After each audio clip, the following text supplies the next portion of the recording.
नमस्कार, स्वागत है आपका खबरों का पंचनामा में। मैं हूं आपके साथ वक्ता। हम लेकर आए हैं देश और दुनिया की 5 बड़ी खबरें, जिस पर चर्चा के लिए हमारे साथ स्टूडियो में मौजूद हैं कैपिटल टीवी के editor in chief doctor Manish Kumar ji. Doctor साहब, आपका बहुत बहुत स्वागत है। धन्यवाद। सबसे पहले नजर डालते हैं आज की हेडलाइंस पर। नुपुर शर्मा के समर्थन में स्टेटस लगाने पर महाराष्ट्र के अहमदनगर में युवक की बेरहमी से पिटाई, तलवार हॉकी से किया जख्मी, हालत गंभीर, 4 लोग गिरफ्तार।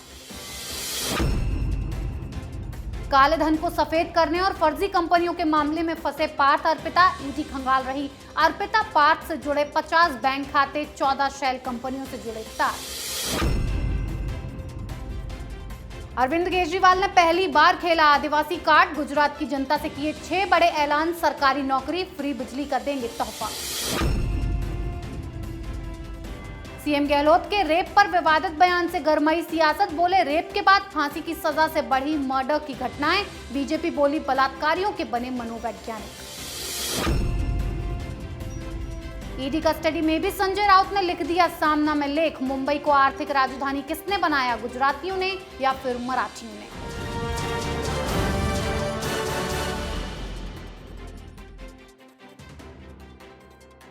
आज की सबसे पहली खबर में बात जिहादी गैंग की बढ़ रही हिम्मत पर।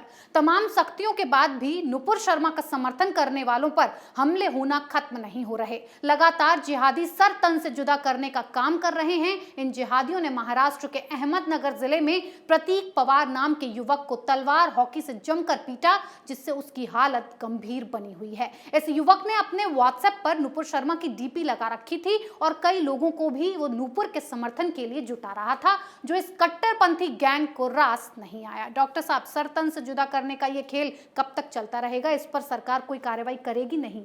देखिए, जब तक ये कानून लुंज पुंज तरीके से इस तरह के जिहादियों से डील करता रहेगा, हिंदुस्तान में कानून इतने खराब हैं, अंग्रेजी के ज़माने का कानून जो देश में चल रहा है, उस वजह से उनको लगता है कि सब छूट जाएंगे। क्या होगा देखा जाएगा। और जब तक आप इस तरह के अपराधियों को, जिहादियों को फास्ट ट्रैक कोर्ट के जरिए टाइम बाउंड 1 महीने 2 महीने के अंदर इनको जब तक आप फांसी पे नहीं लटकाएंगे, तब तक ये सारा काम चलता रहेगा। आज जिहादी गैंग का ये कारनामा हर राज्य में पहुंच चुका है। दूसरी तरफ एक दिल्ली में आज एक आतंकी पकड़ा गया। वो पैसे भेज रहा था ISIS को, अलकायदा को, इंटरनेशनल टेररिज्म से जुड़ा हुआ, उसको आज NIA ने गिरफ्तार किया। कहने का मतलब ये है कि कुछ चीज़ें इस देश में उस ओर जा रही हैं जिस पे सरकार को, राज्य सरकार को, एजेंसियों को कुछ कड़े फैसले लेने पड़ेंगे, वरना इस देश में हर जगह अशांति होगी। जी डॉक्टर साहब, अभिव्यक्ति की आजादी का डंका पीटने वाले इस जिहादी गैंग पर कार्रवाई पुख्ता होनी चाहिए। जैसे ईडी ने काले धन की कमाई से ऐश करने वाले पार्थ चटर्जी को दबोच लिया है, ईडी अर्पिता और पार्थ से जुड़े 50 बैंक खातों की कुंडली निकाल रही है, जो ज्वाइंट खाते हैं। इन्हें फॉरेंसिक ऑडिट के लिए भी भेजा जाएगा और 14 शेल कंपनियों के तार इससे जुड़े हैं। अर्पिता की पॉलिसी में 50,000 का प्रीमियम है। जैसे जैसे ये सबूत बाहर आ रहे हैं, मंत्री की तबियत जेल में खराब हो रही है, पैरों में सूजन की बात कही जा रही है। डॉक्टर साहब, पार्थ और अर्पिता के 50 बैंक खातों में ऐसा क्या राज है? देखिए, ये तो बिल्कुल साफ हो गया है कि ये दोनों एक ही सिक्के के 2 पहलू हैं जी। और ये दोनों मिलजुल कर बंगाल की जनता को लूट रहे थे, पैसों का पहाड़ अपने घर में बना रहे थे। जब तक ईडी की कस्टडी में थे तो मछली चावल भी मिल रहा था खाने को, अच्छे अच्छे खाने, ताकि कोई इल्ज़ाम न लग जाए ईडी के ऊपर। लेकिन जब से वो जेल में गए हैं जी, बड़ी दिक्कत हो रही है उनको। बताया जा रहा है कि नींद नहीं आती उनको, पैर फूल गए हैं, शुगर का लेवल भी बढ़ गया है जी। सारी बीमारियां शुरू हो गई हैं। और ममता बनर्जी वो और उनकी पार्टी, वहाँ एक अलग ही खेल चल रहा है। चुन चुन के एक तरफ से पार्थ चटर्जी के लोगों को दरकिनार किया जा रहा है, लेकिन आज एक अजीबोगरीब सिग्नल मिला। वो कुणाल घोष को लेकर के, जो सबसे पहले जिन्होंने ये कहा कि पार्टी से पार्थो को निकाल देना चाहिए। अब मालूम चल रहा है कि गाज उन पे भी गिर रही है। मतलब दो चीज़ें हो रही है। ममता बनर्जी नहीं चाहती कि पार्थ चटर्जी या अर्पिता को इस तरह का सिग्नल जाए कि पार्टी ने तुम्हारा साथ छोड़ दिया। क्यों? क्योंकि अगर इन लोगों ने मुंह खोलना शुरू किया तो ममता बनर्जी को अब ये समझ में आ रहा है कि सिर्फ पार्था ही नहीं जाएंगे, अर्पिता ही नहीं जाएगी, बल्कि कई सारे तृणमूल कांग्रेस के लीडर इस जांच की आंच में झुलस जाएंगे। जी बिल्कुल, ईडी ने मंत्री जी और उनकी दोस्त की पूरी कुंडली खंगाल ली है, जांच जारी है। तो वहीं केजरीवाल का वही पुराना फ्री का राग भी जारी है। केजरीवाल 2 दिन के गुजरात दौरे पर हैं, जहां उन्होंने पंजाब और दिल्ली से भी बड़े वादे जनता से किए हैं। केजरीवाल ने आदिवासी कार्ड खेलते हुए गुजरात में आपकी सरकार बनने पर मुफ्त बिजली और सरकारी नौकरी का वादा किया। आदिवासियों के लिए पेसा कानून को पूरी तरह से लागू करने, ट्राइबल एडवाइजरी कमेटी को आदिवासी चेयरमैन देना और हर गांव में स्कूल, मुफ्त इलाज, घर, सड़क और कास्ट सर्टिफिकेट की प्रक्रिया को आसान बनाने के वादे किए हैं। डॉक्टर साहब, ये वादे केजरीवाल पूरा करेंगे, जैसा कि आप हमेशा कहते हैं कि केजरीवाल झूठ ही बोलते हैं? देखिए, मैं हमेशा कहता हूं, आज मैं प्रूफ भी कर देता हूं। इसने प्रेस कॉन्फ्रेंस की, उसने कहा कि देखिए सितंबर में फलां लाख लोगों के बिजली बिल जीरो हो जाएंगे। अभी समय आया नहीं है, पहले से डिक्लेयर कर दिया। दिल्ली में ऑलरेडी बता रहा है कि बस जीरो हो गया। 2 महत्वपूर्ण घोषणाएं जो उसने की, जिसको कह सकते कि ट्रम्प कार्ड। एक ये कि 10 लाख नौकरी जी, है ना, जैसा कि हमने दिल्ली में कर दिया। अभी कुछ दिन पहले इन्होंने कहा कि हमने 10 लाख नौकरी दे दी। कहाँ कहा? ये टेलीविजन चैनल के इंटरव्यूज में जी। और टीवी वाले तो सवाल पूछते हैं, उनको ऐड चलाना होता है। अब किसी ने आरटीआई डाल दी जी। तो मालूम चला कि ये जो लगातार मनीष सिसोदिया भी 10 लाख नौकरी हमने दे दी है, 10 लाख नौकरी हमने दे दी है, 10 लाख हमने नौकरी दे दी है। अब मालूम चल रहा है कि इनका जो अपना पोर्टल है कि कितने लोगों को आपने नौकरी दी, उसमें 12,588 बस इतने लोगों को दी गई है जी। और ढिंडोरा क्या पीट रहा है? ये 10 लाख नौकरी दे दी है प्राइवेट सेक्टर में। सरकारी सेक्टर में कितना दिया? 0, नील। और ये कह रहा है कि हम गुजरात में भी यही काम करेंगे, पंजाब में भी यही काम करेंगे। जहां तुम्हारी सरकार सेकेंड टर्म में आ गई है, वहां तो तुम कुछ कर ही नहीं पा रहे और उसके बाद भी तुम इस तरह की बातें कह रहे हो, तो ये बात समझ में नहीं आती। दूसरा एक और जी। इसने कहा कि भाई जो जो बेरोजगार है उनको 3,000 रुपये बेरोजगारी भत्ता देंगे। जी। जैसे कि दिल्ली में उन्होंने घोषणा की थी 7,500 रुपये बेरोजगारी भत्ता। एक व्यक्ति ने आरटीआई डाल दी। केजरीवाल सरकार, केजरीवाल उसके नेता घूम घूम के कहते रहते हैं कि भाई दिल्ली में बेरोजगारों को हम बेरोजगारी भत्ता देते हैं।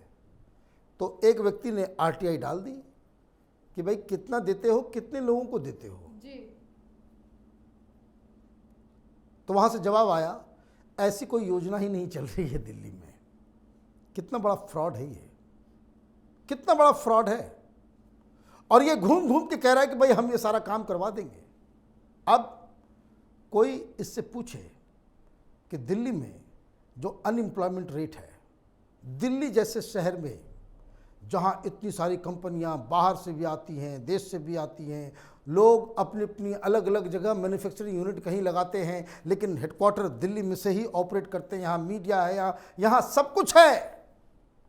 उसके बावजूद दिल्ली में अनएम्प्लॉयमेंट रेट 9.1% क्यों है? इसका ये जवाब देगा नटवरलाल? नहीं देगा। क्यों? क्योंकि अभी ये जो फ्री, ये जो मुफ्तखोरी इस पूरे देश को सिखा रहा है, ये देश के लिए हानिकारक है। वैसे भी सुनवाई चल रही है सुप्रीम कोर्ट में। सुप्रीम कोर्ट ने कहा कि इस पे बैन होना चाहिए। नीति आयोग, फाइनेंस कमीशन, सरकार, सब जगह से ओपिनियन सुप्रीम कोर्ट ने मांगा है और मुझे लगता है कि सुप्रीम कोर्ट को देश के उन्नति के लिए सबसे बढ़िया फैसला सुना ही देना चाहिए कि कोई भी पॉलिटिकल पार्टी ये मुफ्तखोरी को इनकरेज करे, चाहे वो बीजेपी हो, चाहे वो कांग्रेस हो, चाहे आम आदमी पार्टी हो, कोई भी पार्टी, ये मुफ्त की रेवड़ियाँ बांटना की जो घोषणा करके वोट लेने का जो धंधा करती है, उसके चुनाव चिन्ह को ही सीज कर देना चाहिए। जी बिल्कुल। केजरीवाल सरकार फ्री का लॉलीपॉप देकर अपनी राजनीति करना चाह रहे हैं और राजस्थान की गहलोत सरकार बिना सिर पैर के बयानों को हवा दे रही है। राजस्थान के मुख्यमंत्री अशोक गहलोत का दुष्कर्म को लेकर दिया गया एक बयान सियासत में भूचाल ले आया है। गहलोत ने दिल्ली में इस पर बयान दिया कि निर्भया कांड के बाद जब से ये किया गया कि रेपिस्ट को फांसी की सजा मिलेगी, इसके बाद बच्चियों की रेप के बाद हत्याएं बढ़ती जा रही हैं। रेप करने वाला देखता है कि कल ये मेरे खिलाफ गवाह बन जाएगी तो हत्या कर देता है। बीजेपी ने कहा कि गहलोत के इस बयान से लगता है कि वो बलात्कारियों के मनोवैज्ञानिक बन चुके हैं। डॉक्टर साहब, ये बयान देकर गहलोत सरकार क्या कहना चाह रही है? देखिए, दिमाग में जब कीड़ा घुस जाता है तो लोग इस तरह के बयान देते हैं, और ये बहुत सारे लोग, खास करके जो दिल्ली में बैठा हुआ जो लुटियन गैंग के पत्रकार हैं, इस थ्योरी को देता रहता है। ये चलाते हैं एनजीओ, विदेश से पैसा आता है, कैपिटल पनिशमेंट के खिलाफ मुहिम चलाते हैं ये, कि भाई किसी को फांसी नहीं देनी चाहिए, और ये विश्वव्यापी आंदोलन चलता है, माल आता है और यहाँ पे लोग भाषण देते हैं। किसी को पूछना चाहिए कि चोरी, डकैती, झपटमारी जी, उसमें तो मौत की सजा नहीं है, लेकिन अक्सर होता यह है कि आदमी रेसिस्ट करता है तो उसको गोली मार देते हैं ये गुंडे, बदमाश, लुटेरे, डकैत। तो क्या उस कानून को हटा दिया जाए? आप क्या कह रहे हो? फॉर गॉड सेक, आप मुख्यमंत्री हो। रेप जैसे जघन्य अपराध के लिए तो दूसरा कोई सजा होनी नहीं चाहिए। यह तो किसी मर्डर से भी ज्यादा खौफनाक और गंदा कुकृत्य है। आदमी जिंदा भी रहता है लाश के समान। जिसके ऊपर ये गुजरती है वही इस दर्द को जान सकता है। आपका क्या है?